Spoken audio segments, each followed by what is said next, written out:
दोस्तों नमस्कार। दोस्तों आज का विषय बहुत छोटा है और आपके लिए बहुत महत्वपूर्ण है। चाहे आप अधिवक्ता हों, जूनियर अधिवक्ता हों, या आप अगर पार्टी हैं, आपका कोई मुकदमा चल रहा है या मुकदमा आपके विरुद्ध आगे भविष्य में आएगा, तो इस प्रोसीजर को आप जान लेंगे तो बहुत फायदा होगा। प्रोसीजर बहुत छोटा सा है। मतलब कहने का यह है कि आपको किसी न्यायालय से कोई नोटिस आता है या किसी अधिवक्ता द्वारा लीगल नोटिस आता है या किसी व्यक्ति द्वारा लीगल नोटिस भेजा जाता है या किसी संस्था द्वारा, फर्म द्वारा, किसी व्यक्ति द्वारा या न्यायालय द्वारा, किसी न्यायाधिकरण द्वारा, किसी फोरम द्वारा या किसी प्रकार का कोई नोटिस आता है, तो उस नोटिस की सर्विस आप पर हो गई है या नहीं, इसकी प्रिजम्पशन के बारे में आज विथ रूलिंग केस ला के एक बात समझते हैं।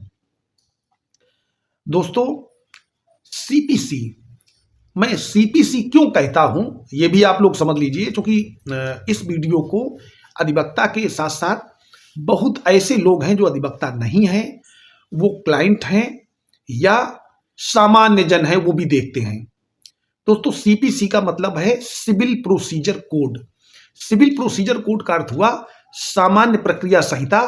एक ऐसी संहिता, एक ऐसी बात, एक ऐसी प्रक्रिया जो आपके सिविल मुकदमों पर लागू होगी।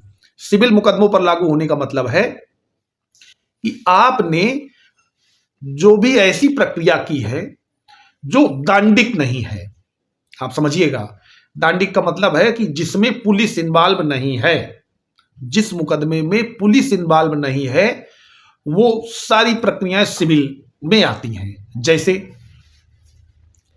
जैसे आपने जमीन खरीदी, जमीन का दाखिल खारिज, आपका कोई जमीन से संबंधित मुकदमा, आपका कोई राजस्व से संबंधित मुकदमा, आपका किसी कंज्यूमर फोरम में मुकदमा, आपका किसी मोटर एक्सीडेंट क्लेम ट्रिब्यूनल का मुकदमा, चाहे जिला लेवल पर हो, चाहे तहसील लेवल पर हो, चाहे वो माननीय उच्च न्यायालय के लेवल पर हो, इन मुकदमों में जो प्रोसीजर लागू होगा वो प्रोसीजर सिविल प्रक्रिया संहिता का लागू होगा। माने उसमें जो विधि बताई गई है उसी विधि के आधार पर आपका केस चलेगा, आपकी सारी चीजें उसी विधि से चलेंगी। जैसे उसमें कहा गया कि दावा दाखिल कैसे होगा, उसी विधि से होगा। दावे दाखिल करते समय पेज में कैसा लिखा जाएगा, कितना इधर गैप रहेगा, कितना बाईं तरफ, कितना नीचे छोड़ा जाएगा, दावे में क्या क्या स्थितियां होंगी, हस्ताक्षर कहां होंगे, कितनी प्रतियों में होगा, कैसे दिया जाएगा, सारी प्रक्रिया वही है। उसी में एक प्रक्रिया दी हुई है आदेश 5 में कि जो समन्स निकाले जाएंगे न्यायालयों से, समन्स की तामीली कैसे होगी, समन्स किस आकार के और किस तरह से निकाले जाएंगे, उनमें न्यायालय की मुद्रा लगी होगी, उसमें पीठासीन अधिकारी के हस्ताक्षर होंगे या मुंसरिम के हस्ताक्षर होंगे, माने जो कोर्ट क्लर्क हैं, किस तरीके से उस समन्स की तामीली आपको कराई जाएगी। तामीली का मतलब है आपको उसकी सूचना आपके पास आएगी कैसे। बहुत लोग कहते हैं, बहुत सारे एक्स पार्टी मुकदमे हैं, उसमें जो व्यक्ति विरोधी पक्षकार है उसको पता ही नहीं चलता, उसको जानकारी भी नहीं आता है कि हमारे खिलाफ कोई मुकदमा भी लिखा गया और न्यायालय से समन भी भेजा गया था, और फिर भी इसके बाद एक्स पार्टी प्रोसीडिंग शुरू हो जाती है। तो आज का जो वीडियो है वो केवल इसी बात पर है कि आपको कब न्यायालय द्वारा मान लिया जाएगा कि आपको सूचना मिल गई।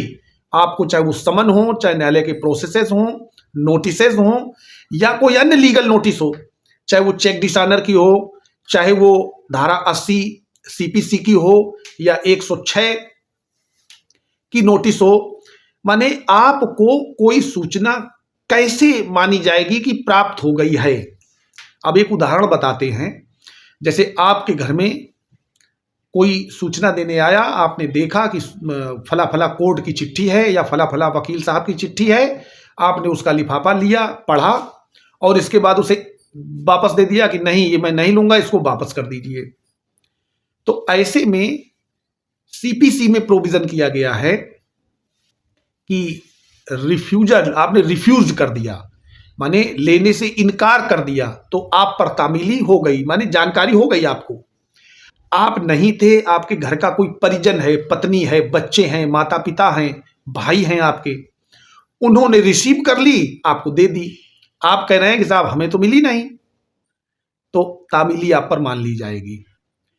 इसके अलावा आपके लिए कोई एक रजिस्टर्ड पोस्ट से लिफाफा भेजा गया, आपको मिल भी गया होगा, आपने किसी तरीके से आप कह रहे हैं कि हमें नहीं मिला। रजिस्टर्ड पोस्ट का मतलब होता है या तो आपको डिलीवरी होगी या वापस लौट के उस व्यक्ति के पास पहुंचेगी जिसने उसको पोस्ट किया था। तो अगर उस व्यक्ति के पास वापस नहीं पहुंची है तो आपको मिल गई होगी, ऐसा प्रज्यूम किया जाता है। प्रज्यूम का मतलब होता है कि न्यायालय यही मानेगा, आप कुछ भी कहें। इस पर दोस्तों प्रोज्यूम्पशन ऑफ सर्विस ऑफ नोटिस पर एक रूलिंग है, ये रूलिंग है SCC सुप्रीम कोर्ट केसेस 1996 के पेज नंबर 519 पर। नाम है केस का Karnataka public service commission versus RS Ramakrishna. इस पे order 5 rule 7 CPC and section 27 of journal classes act 1897 दोनों की बात दी हुई है। चूंकि धारा 27 जो है, धारा 27 कहें या नियम 27 कहें, जर्नल क्लासेस एक्ट जो है माने सामान्य नियम सिविल, उसमें भी प्रोविजन किए गए हैं। माने आपको अगर कोई लिफाफा भेजा जाता है न्यायालय से तो अब तो देखिए ट्रेस करने का जमाना आ गया है। आपका जो रजिस्टर्ड पोस्ट का नंबर है रजिस्ट्री का, वो आप मोबाइल पर एक वेबसाइट पर चले जाइएगा जिसमें आप लिखिएगा स्पीड पोस्ट ट्रैकिंग, आ जाएगा, खुल जाएगा कि इंटर योर कंसाइनमेंट नंबर। आप उस कंसाइनमेंट का नंबर डालें, RU या EPS जो भी हो, तो वो अपने आप खुल जाता है। पता चल जाता है कि किस दिन आपकी बैग में डाली गई, किस दिन वहां पहुंची, किस दिन आपको रिसीव हो गई, पूरा डाटा निकल आता है, उसका प्रिंट आउट निकल आता है, तो पता चल जाएगा कि कहाँ है। तो अगर आपको डिलीवर हो गई है तो उसकी तामीली वहां मान ली जाती है। आप नहीं जाते हैं, एक डेट इंतजार होता है, अगली डेट पर एक्स पार्टी प्रोसीड हो जाता है। तो दोस्तों इसमें presumption of service of notice का केस है। इसमें कहा गया है कि notice return to sender must be deemed to have been served.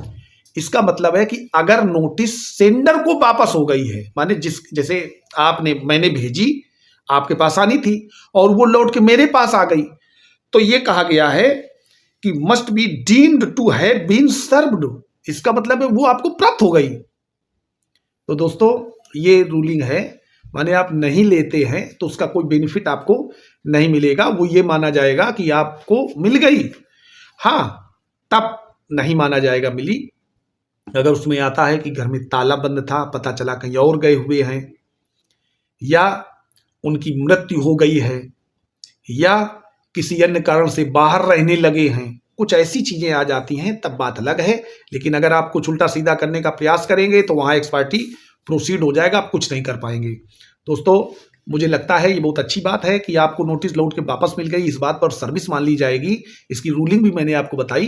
दोस्तों अगर वीडियो अच्छा लगा हो तो वीडियो को लाइक कर दें, और अगर चैनल पर नए हैं तो चैनल को सब्सक्राइब कर लें और अपने दोस्तों को अधिक से अधिक शेयर करें। धन्यवाद।